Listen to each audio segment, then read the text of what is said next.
Добрый день. Представляю вашему вниманию суммативное оценивание за вторую четверть, 5 класс, русский язык и литература. Итак, в первом задании задание на слушание. Прослушайте текст один раз и познакомьтесь с вопросами. Послушайте текст во второй раз и укажите правильный вариант ответа. Жил-был мальчик с ужасным характером. Его отец дал ему мешок с гвоздями и сказал забивать по гвоздю в садовую ограду каждый раз, когда он будет терять терпение и с кем-то ссориться. В первый день мальчик забил 37 гвоздей. В течение следующей недели он старался сдерживаться, и количество забитых гвоздей уменьшалось день ото дня. «Сын мой, ты хорошо вел себя, но посмотри на эти дыры в ограде. Но она больше никогда не будет такой, как раньше, когда ты с кем-то ссоришься и говоришь вещи, которые могут сделать больно, ты наносишь собеседнику рану вроде этой. Неважно, сколько раз ты будешь просить прощения, рана останется. Друзья — это редкие драгоценности. Они приносят тебе улыбку и радость. Они готовы выслушать тебя, когда тебе это нужно. Они поддерживают тебя и открывают тебе свое сердце. Старайся их не ранить. Итак, первое задание. Мальчик должен забивать гвозди, когда ругается с отцом. Б.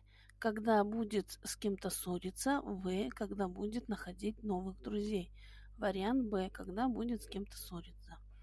Второй вопрос. Дыры в ограде – это.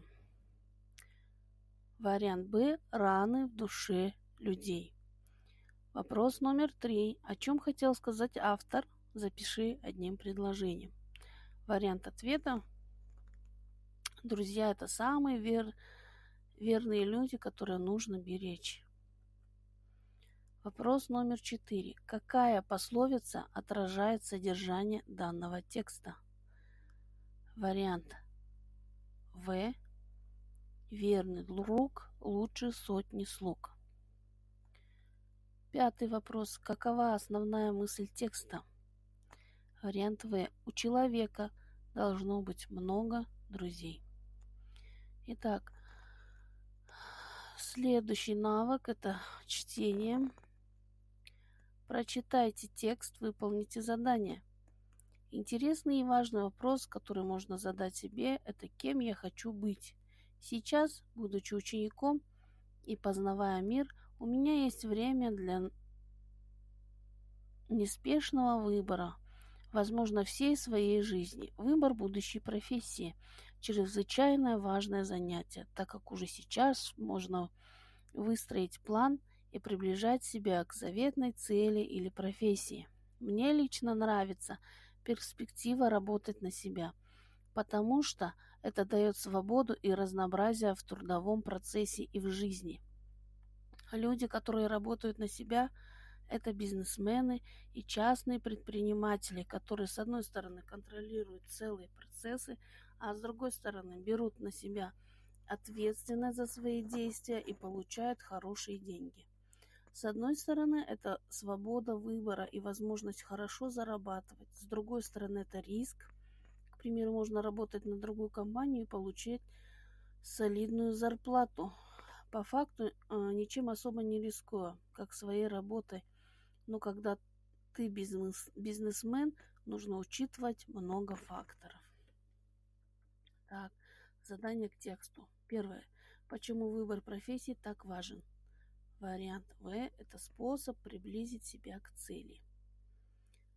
Вопрос второй. Кем хочет стать автор? Автор хочет стать бизнесменом. Вариант В. Третий вопрос. Какими качествами должен обладать бизнесмен? Выбери нужно и подчеркни. Контролируют целые процессы, берут на себя ответственность за свои действия. Задание номер 4. Заполните пропуски в таблице. В данном случае я таблицу чертить не стала. Сразу вопрос. Кем хочет стать автор? Автор хочет стать бизнесменом. Почему Мальчику нравится перспектива работать на себя. Люди, которые работают на себя, это бизнесмены и частные предприниматели, которые, с одной стороны, контролируют целые процессы, а с другой стороны, берут на себя ответственность за свои действия и получают хорошие деньги. Вопрос номер 3. Как называют людей, которые работают на себя? Это бизнесмены и частные предприниматели. Задание номер 5. Составь план из 3 пунктов, пользуясь ключевыми словами текста. Первое. Важный вопрос, кем хочу быть. Второе. Перспектива работы на себя. Третье. Факторы работы бизнесмен. Итак, следующее письмо и использование языковых единиц. Задание 3. Напишите предложение текста. 68 слов, учитывая особенности текста.